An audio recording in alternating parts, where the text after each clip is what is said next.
Olá, sou a doutora Viviane Campos, médica dermatologista e empresária e também estou na TV Relacionamento.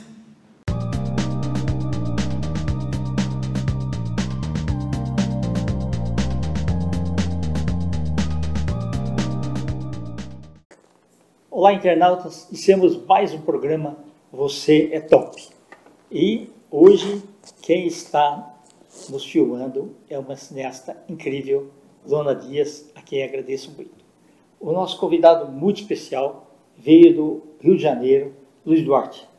Satisfação muito grande, viu? Prazer enorme estar aqui. Você tem uma energia contagiante. Obrigado. E uma vivência espetacular. Obrigado. Luiz, conta um pouquinho para os nossos internautas onde você nasceu e como a paixão pelo cinema, né? A sétima arte entrou na sua vida. Então, eu nasci no Rio de Janeiro, né? Minha vida inteira é feita no Rio de Janeiro. A minha infância foi lá em Vila Isabel, né? Perto do Engenho Novo, no sopé do Morro do Macaco. Na época que a coisa do morro ainda era uma coisa romântica, que não tinha essa violência que tem hoje em dia, né? Tanto que eu garoto, eu subia, descia o morro lá para soltar pipa lá em cima, eu convivia com o pessoal que morava. Jogava bola lá com o pessoal? Jogava bola com o pessoal, subia o morro, entrava nas vielas, atravessava os barracos, aquela coisa toda. Tinha aquela coisa melancólica de 6 horas da tarde, o pessoal tocava bandolim. Tudo seguro, né? Tudo seguro. E atrás da rua que eu morava tinha o Cinema Santa Alice, que sinceramente eu não sei nem se ele ainda está de pé, né? Porque muitos cinemas foram transformados em igrejas no Rio de Janeiro. Exato. Né? Mas o pessoal lá desse cinema tinha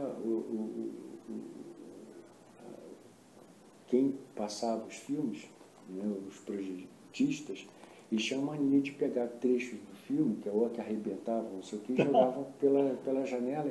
E eu sempre catava no chão, quando passava. Os fotogramas. Será vai ter? Eu já ia procurando. Legal. Né? Porque me fascinava muito olhar aquela tripa, né, com os fotogramas, e eu percebi que entre um fotograma e outro tinha uma ligeira diferença, assim.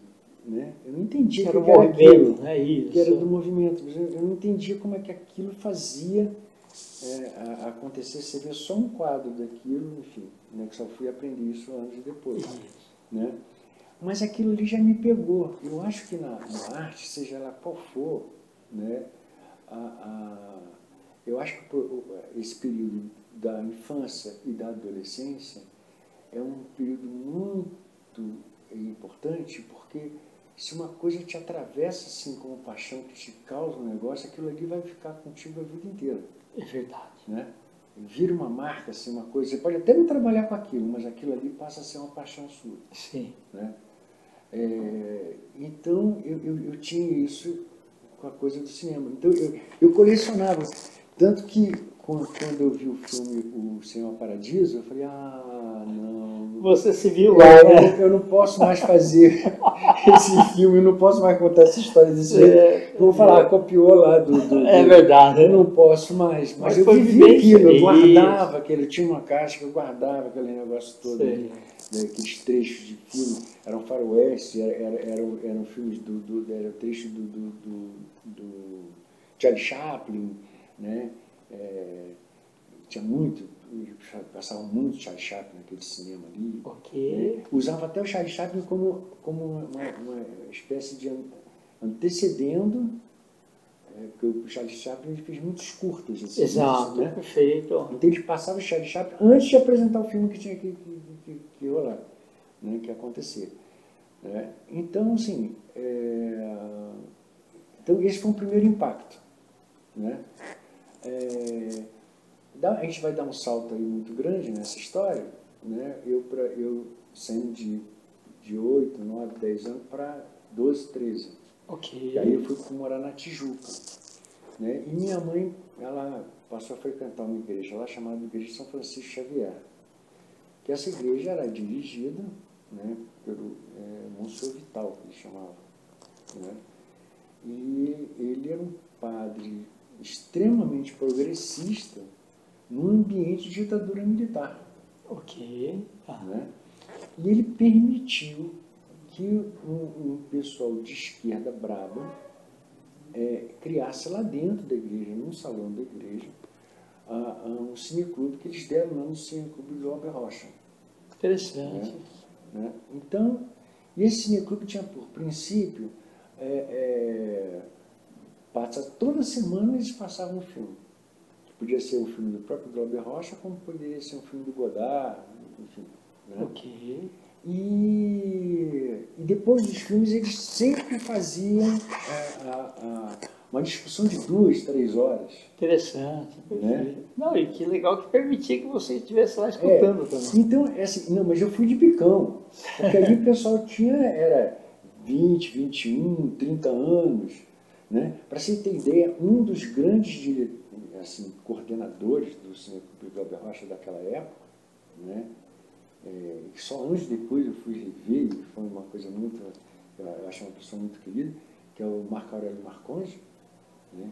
que é um cara que nunca abandonou o cinema, durante um período grande ele chegou a dirigir Rio Filmes, ele chegou durante anos a trabalhar com distribuição de cinema. Interessante. Né? Naquela época, eu não sei quantos anos o Marco Aurélio Marcondes tinha, mas já era perto de 30 anos de idade. Assim, né? E aí eu fui de bicão. Eu quero ver esse negócio aí. E deixava. Então virei uma espécie de mascote do grupo. Né? E ali, para mim, foi muito importante aquilo, porque não só tinha discussão do cinema, dos filmes, como tinha coisa ideológica também. Você tinha a discussão política. A discussão política, né? Então, eu de uma idade bem tenra, eu passei a ter contato com essa coisa. E, ao mesmo tempo, o pessoal arrumou lá uma moviola, né? E arrumaram um projetor também de 8mm, porque esse projetor projetava os filmes com 16mm. Arrumaram um projetor de 8mm e arrumaram uma moviolinha de 8mm. Para quem quisesse fazer alguma coisa, usar inclusive a moviola para montar os filmes de 8mm. E aí, eu muito bicão na época, eu resolvi fazer uma coisa, demorava 3 minutos, um rolinho de filme de 8mm. E era caro, né? Era caro, né? E eu fiz uma coisa lá mas uma coisa muito de criança fazendo um negócio. Eles chamavam Super 8, né? Chamava Super 8. 8mm, né? Isso. Durava 3 minutos cada filme, vinha numa caixinha ali. E aí eu peguei e fiz uma animação lá, porque eu vi essa coisa de stop motion, eu falei, eu quero fazer um negócio com stop motion. Aí eu fiz uma coisa com stop motion, mas uma coisa muito de criança. Né? E foram projetar. Teve um dia que foi projetar esse filme que eu fiz. E foi muito interessante porque rendeu uma discussão de 2 horas o filme que eu fiz. Que legal. Batendo muita palma para mim e tal. Mas assim, hoje em dia tem essa leitura, era uma mascotinha, né? O pessoal estava vendo uma criança, né? Sim, mas já foi um incentivo bom. E aí, né, eu lembro que naquela época elas chegaram para mim e falaram assim, Luiz, olha só, tem um festival em São Paulo, posso levar seu filme para lá? Eu falei, claro, pode levar.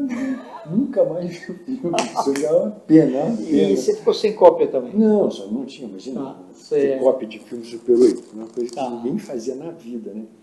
Então, ali, e durante muitos anos a gente ficou né? E você tinha vontade de fazer o filme? Tinha, né? Muita vontade de fazer um filme. Mas eu logo cedo me envolvi muito, né, com teatro, né? E com a música, na verdade, porque a música eu comecei a aprender muito cedo, né? E aí houve esse afastamento, até porque eu acho que teve uma repressão grande lá dos militares na época, e o Cineclube Glauber Rocha acabou acabando. Mas a gente ficou lá muitos anos. Né? E aí, então, eu passei a ficar muito dedicado à música e ao teatro. Ok. Né? Nós vamos ter até uma entrevista específica sobre. Uma parte da minha vida totalmente dedicado a isso, assim, muito grande, e afastado do que a gente chama do audiovisual, do cinema, né? Dessa coisa toda. Né? Eu só fui retomar o audiovisual, né? na condição de roteirista, quando o Rui Guerra me chamou para escrever um filme com ele. Que bacana, né? Legal. E foi muito interessante que virou uma parceria muito louca, né? Porque a gente escreveu a história em determinado... tinha uns buracos na história. A nossa história já tinha uns buracos, nosso roteiro tinha uns buracos. E o Rui, ele era muito amigo, o Gabo, né? Morreu, né? Autor de 100 anos de solidão. Isso. Né? Então, o Rigueira, ele era muito amigo do Gabriel Garcia Marques, né? Escreveu 100 anos de solidão, um grande escritor, enfim, prêmio Nobel de literatura e tal. E a gente chegou num ponto desse roteiro que tinha vários buracos, assim, que a gente não conseguia fechar. E aí foi muito interessante que o Rui teve que viajar para Cuba, né? E ele ficou junto lá durante muitos dias com o Gabriel Garcia Marques, e comentou que a gente estava escrevendo esse filme aqui no Brasil, tá. E aí, o Gabriel só viu assim. Teve um dia que estavam lá fumando charuto, o Gabo estava na rede, né, tomando uísque, não sei o que. O Gabo virou pro Rui e falou assim: Rui, me conta aquela história lá de novo, lá do não sei o que, não sei lá.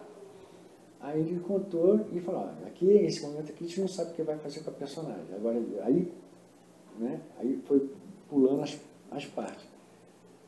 Aí o Gabriel pegou e falou assim: vamos arrumar essa história aí. Então aí o Gabo pegou e foi fechando todos os buracos, os nós. Ele levou o personagem mais. Ele foi criando as justificativas que faltavam para determinadas situações acontecerem e tal, e foi fechando as lacunas, os buracos. Então eu acabei virando parceiro do Gabriel Garcia Marques. Interessante, perfeito. A distância, né? Então, eu tenho comigo em casa uma coisa muito querida, né? Porque assim, o que eu faço com isso, né? Porque quando o Rui voltou de viagem, ele falou assim: Luiz, tem um presente aqui para você, né? Porque nossa história está fechada. Aí eu falei: E quem está contando a nossa história é o Gabriel Garcia Marques. Então ele me entregou uma fita cassete com o Gabriel Garcia Marques contando a nossa história, onde o parceiro eu, o Rui e o Gabriel Garcia Marques. Certo. Eu tenho esse cassete lá em casa com a voz do Gabriel Garcia Marques. Que bacana. Eu penso, o que eu posso fazer com isso? Porque é um documento, uma coisa importantíssima, né? Uma coisa muito bacana, né? Então, e aí, na sequência disso, né, toda, os anos 90 começam, né? E eu sempre com vontade, né, de voltar para o audiovisual, de voltar a mexer com essa coisa, né? E aí eu ganhei um edital, né, para manter uma televisão no ar em Brasília. É uma televisão, um projeto do Ministério dos Transportes, com parceria do Sesc Sanat e tal. Aí eu tive que abrir uma produtora especificamente para esse projeto. Entendi. Você levou um susto, né? Aí eu saí do nada para um negócio gigante, porque no espaço de 2, 3 meses eu passei a ter 150 funcionários para fazer funcionar aquilo. Eu tinha que manter uma TV no ar. Sim. E escrevendo roteiro e tudo. Então eu tinha 150 pessoas. Assim, eu criei uma equipe de roteiristas, criei 5 equipes de produção, cada equipe com uma câmera. O duro é a unicidade de linguagem, né? Você tem que se profissionar tudo. Né? E aí foram 7 anos fazendo isso, direto, sem parar. Mas foi uma experiência incrível, muito grande, muito grande. Agora, você não podia ficar doente, né? Não podia. E não pegou férias também, né? E a gente não podia também assim, né? Porque a gente chegou numa situação, você viu, que todo ano tinha uma renovação do contrato, né? E todo ano eles renovavam o contrato. Mas tinha aquela coisa, vamos renovar o contrato. Porque cada vez que renovava o contrato, era para pedir material novo. Produzir material original. Né? Então você tem uma empresa onde as pessoas que começam com você tem 150 funcionários. Tem gente que ali começou a namorar ali. Interessante, tá certo. Casaram, tiveram filhos. Você tem ideia? Sim, 7 anos sim. é um tempo grande. Exato. Né? E aí todo mundo tinha essa coisa. Né? E eu tinha uma preocupação, né? Assim, se faltasse esse cliente, o que ia fazer com aquilo ali? Verdade. Porque o aluguel era muito caro, os Sim, espaços que a gente perfeito. estava, eram 2 andares, eram 150 pessoas ganhando salário, com 13º, com toda essa coisa. Né? Eu sempre fui muito assim, cri-cri, assim, com quem era funcionário meu, de ter todos os agendalistas, todos os direitos, ser bem pago e tal. Então, quando estava próximo à renovação, você preocupava. Eu sempre fui, assim, o empresário às avessas, assim, né? Eu não queria tudo para mim. O pessoal tinha que estar feliz, né? Tinha que manter bem a família, não podia estar no gargalo, isso não podia ter um funcionário assim, né? Eu tenho um luxo que eu considero muito grande, porque anos depois eu fui ter uma escola também, aconteceu a mesma coisa, né? Eu nunca tive uma ação trabalhista. Que bacana. Com esse mundaréu de gente trabalhando, nunca tive. Então isso para mim é uma... É fácil você ter uma ação trabalhista. Verdade. Mas é fácil, né? Eu nunca tive uma ação trabalhista. Então isso para mim é um trunfo muito grande assim, nesse nível, né? Então, porque você tem que zelar com quem trabalha com você. Lógico. Você tem que proteger, você tem que ser... Você que manda, você tem mais responsabilidade ainda. Exatamente. Com quem é subalterno ao seu. Sim. E você conseguiu vender tudo lá, Luiz? Depois? Oi? Instalações? Você conseguiu vender as instalações depois? Não, era tudo alugado. Tá, ok. Perfeito. Era tudo alugado. Nós depois compramos câmeras, que foi uma burrice que a gente fez muito grande, que nós compramos câmeras betas muito grandes, muito boas e tudo mais, mas no período que já estava pertinho da transição para o digital. Ok. Mas não tem jeito, tem coisa que tem que fazer. Mas aí aconteceu um momento crítico, muito sério. Né? A Raquel, que é minha mulher, que é uma grande produtora, uma pessoa maravilhosa, ela que fazia esse trabalho de todo ano, fazer a renovação do contrato da coisa. E aí, ela de Brasília me ligou e falou assim, Luiz, estou indo para o Rio agora e não renovamos o contrato.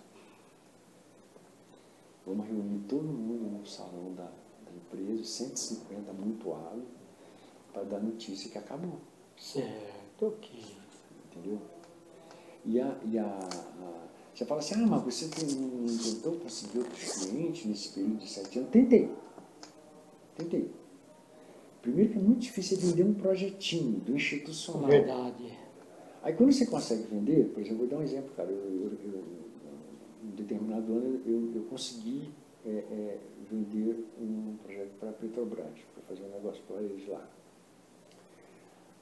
Aí, eu acho natural. O cara é o cliente desse institucional, ele quer toda a atenção do mundo para ele. Sim. Você está entendendo? Sim. Então, aquilo ali tem que rever o roteiro 10 vezes, tem não sei o quê, reunião para isso, reunião para aquilo, não sei o quê, acompanhamento, não sei o que lá, e isso e aquilo. Quer dizer, eu produzia por dia, de 8 horas da manhã às 6 da tarde, editado. Puxa vida, trabalhão, né? Era uma pilha de fita beta, certo, que ia de DHL para Brasília, todo dia do Rio de Janeiro para Brasília. Entendi. Para manter lá a TV. Certo. Você imagina a quantidade que eu fazia finalizado por dia. Não tinha desculpa, você que mandar. Eu já estava com um mês com aquele trabalho dele, não conseguia finalizar por conta que, não sei o que lá, vamos usar isso aqui, não gostei ainda desse pedaço. Aí, não tem condição. Isso por um dinheiro que era um dinheiro que não dava nem para pagar o aluguel direito dos 2 andares que a gente tinha lá no Flamengo. Entendeu? Aí eu cheguei até para a hora que aconteceu um balacobaco aqui, Acabou tudo, porque Sim. não tem como, a gente tem que ter um outro cliente daquele tamanho para justificar Exato. aquela produtora com 150 funcionários, entendeu? Certo, entendi. Então, eu já sabia disso. A Raquel já sabia também disso. Então, quando ela deu a notícia, olha, não renoveu o contrato, aí foi uma choradeira, coisa horrível. E as produções aí depois disso, como começou isso? Né? Você atrás das câmeras aí e tal. Então, eu peguei para fazer, inicialmente, documentário. Né? Foi uma oportunidade que aconteceu na minha vida, um vínculo meu com a UESC, a Universidade do Estado do Rio de Janeiro, né? E comecei a fazer documentários científicos com uma pegada que não se vê normalmente nesses filmes que mexem com bicho, com coisa. Porque você tem muito essa linguagem assim, né, de mostrar o bicho na África, andando. Sim, né, exato. o leão comendo búfalo e tal, não sei o que lá. Né? Mas você vê um filme onde os pesquisadores são personagens, montando a rede para pegar o bicho, a técnica da rede, e aí pega os pássaros, aí pega os pássaros, aí pega na mão, aí injeta líquido para fazer o pássaro regurgitar, para você colher o material do que ele comeu, do que ele comeu. E tarará, e mede ele, e anilha, isso, aquilo, e mede. Então, eu comecei a fazer trabalhos de documentários científicos durante muitos anos. Comecei a fazer esses documentários por volta de 98, 99. Ok. E aí foi embora, até pouco tempo eu faço, assim, né? Que legal. E eu tenho muito prazer de fazer, porque eu vou para o meio do mato. Mas teve esse período, desse início da década da primeira década do ano 2000, até 2010, 2000, aí foi frequente mesmo. Né? Eu fiz, eu acho que tem mais de 60 documentários. Parabéns. De ambientais. Certo. Ô Luiz, e você assiste também filmes de outros diretores, assim, para ver a linguagem e o olhar do cinema? É claro, né? Assim, eu sempre fui um fanático de assistir filme, um devorador de filme, não só de cinema. Certo. Né? Lá onde eu morava na Tijuca, como eu falei, tinha vários cinemas, não sei quantos eram, mais de 10 cinemas assim, na Praça São Pena. Eu via todos os filmes, não tinha aquilo que eu não visse, via todos os filmes. Né? E depois com o videocassete, então, que trouxe uma facilidade muito grande de a gente ver, né? Eu pegava mais filmes na locadora do que eu dava conta de assistir. Certo, entendi. Né? Eu devolvi os filmes sem ter muitos, eu devolvia sem ver. Ô Luiz, e teu último projeto agora, qual que é? Esse é o projeto que eu finalizei, agora que eu estou na fase de correr atrás da distribuição, que foi um longa-metragem. Ok. Né? Não foi uma longa-metragem que eu fiz independente, na guerrilha, e foi um trabalho muito interessante, porque nós estamos falando da virada de 2018 para 2019, né? Onde a gente já vinha de uma dificuldade muito grande, porque o Temer, ele na época, ele tentou acabar com o Ministério da Cultura, mas não conseguiu, porque teve uma reação muito grande da classe e tal, e não conseguiu, né? Mas, quando virou e o Bolsonaro foi eleito, aí uma das primeiras coisas que ele fez foi acabar com o Ministério da Cultura. Transformou a cultura numa secretaria. Né? E ali ele foi um combatente, assim, foi um inimigo dos artistas, né? Assim, sempre, Bolsonaro. Né? E só que a gente não tinha ideia, quer dizer, a gente tinha ideia, quem tinha um olhar minimamente crítico sabia que o Bolsonaro ia ser uma figura muito triste para o Brasil. A gente só não sabia que ele ia ser tão terrivelmente o que foi. Então, nesse período, eu tinha